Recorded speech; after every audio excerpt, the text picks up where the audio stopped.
They've done a great job over this last month, and they're going to continue to do a great job. They're a special part of this offense, and we're going to get them involved in any way that we can. So, Mike, what do you say when they tell you that it's not happening? Sometimes I'm just kind of bummed, but I understand where they're coming from, and it's deeper than just going out there and playing a game. If you feel good enough, you might not look the part. You don't want to put anything bad on film or anything like that, and you don't want to certainly make any injury worse than it already is. I know how badly you want to play against Penn State because of how big that game was. Were you able to, rationalize it as well? There's going to be a bigger game at the end of November or whatever's coming up. Maybe it'd be better for me to sit this week. Did you get to that point? At that point in time, my only goal was to play for Penn State. So I'm actually, I'm proud of the way I handled this injury, and I'm thankful for the people who were in my corner during it. But you could ask anyone in the facility. I would be here at 7 a.m. and I would leave at 9 p.m. And I wasn't doing anything physical. I was all just doing rehab on my ankle because I was so determined to play for Penn State. I knew I wouldn't make it back for Purdue, but I knew Penn State had a shot, and a shot was really all I could ask for, and I was pretty glad of the way it turned out.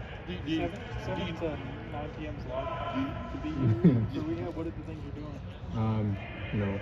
Icing, range of motion type stuff. We have a red light machine that's supposed to enhance recovery, float tank, watching film just to make sure I'm ready for Penn State, watching film in Penn State. Just spending all my time in here to make sure I could, optimize it. Do you know so much more about recovery from an injury now than you did 5 weeks ago? You understand what I'm saying? Yeah, absolutely. I mean, patience may be the key word, right? Yeah, there's a couple dudes with ankles on this team as well, so I've been giving them pointers a little bit about how to get it better.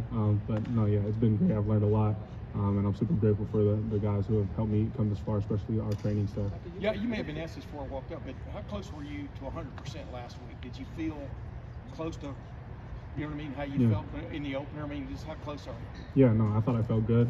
I was warming up, and it was the best I felt, up to this point. And there's really no doubts in my mind if something else doesn't happen, that I'm going to feel great this coming Saturday too. So each week has been better than the last. So how much were you practicing? Leading up to that Penn State? I hadn't practiced. I hadn't practiced at all. Okay. Yeah, but I knew all the plays. You finally get back out there, and you have really high expectations for yourself, but you also understand that you have to get back to the speed of the game. How do you kind of compartmentalize that? Like, okay, I'm back out here, but I might not have the production I want. I'm still getting used to the flow of the game, the speed of the game, like you were 4 or 5 weeks ago. Yeah, I don't really think about it that way, to be honest with you. If I'm on the field, I expect to play at a level no matter what my body feels like, because I expect to,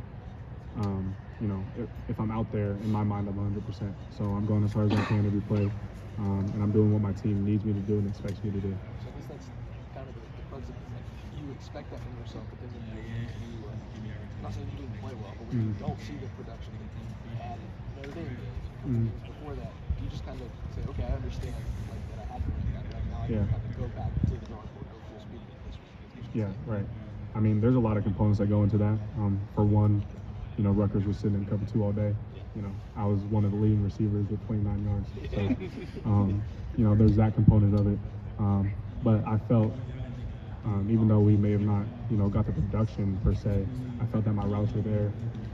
I felt capable and able to play the game that I know I'm capable of. This might be the same question.